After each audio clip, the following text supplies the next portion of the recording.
एक जंगल में एक खरगोश रहता था। वह बहुत ही डरपोक था। कहीं जरा सी भी आवाज़ सुनाई पड़ती तो वह डर कर भागने लगता। डर के मारे वह हर वक्त अपने कान खड़े रखता था, इसलिए वह कभी सुख से सो भी नहीं पाता था। एक दिन खरगोश एक आम के पेड़ के नीचे सो रहा था। तभी पेड़ से एक आम उसके पास आकर गिरा।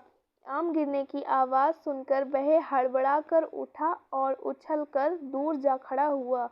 भागो भागो, आसमान गिर रहा है, चिल्लाता हुआ सरपट भागने लगा। रास्ते में उसे एक हिरन मिला। हिरन ने पूछा, अरे भाई, तुम इस तरह क्यों भाग रहे हो? आखिर मामला क्या है? खरगोश ने कहा, अरे भागो भागो, जल्दी भागो, आसमान गिर रहा है।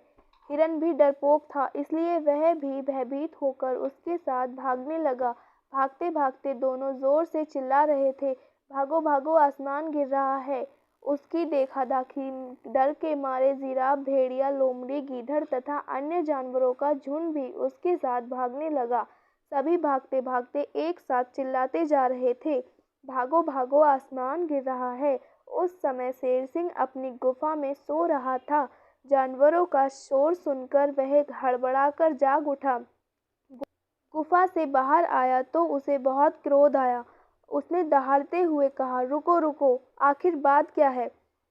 शेर सिंह के डर से सभी जानवर रुक गए। सबने एक स्वर में कहा, आसमान नीचे गिर रहा है। यह सुनकर शेर सिंह को बड़ी हंसी आई।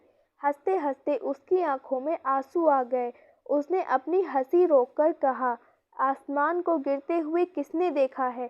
सब एक दूसरे का मुंह ताकने लगे।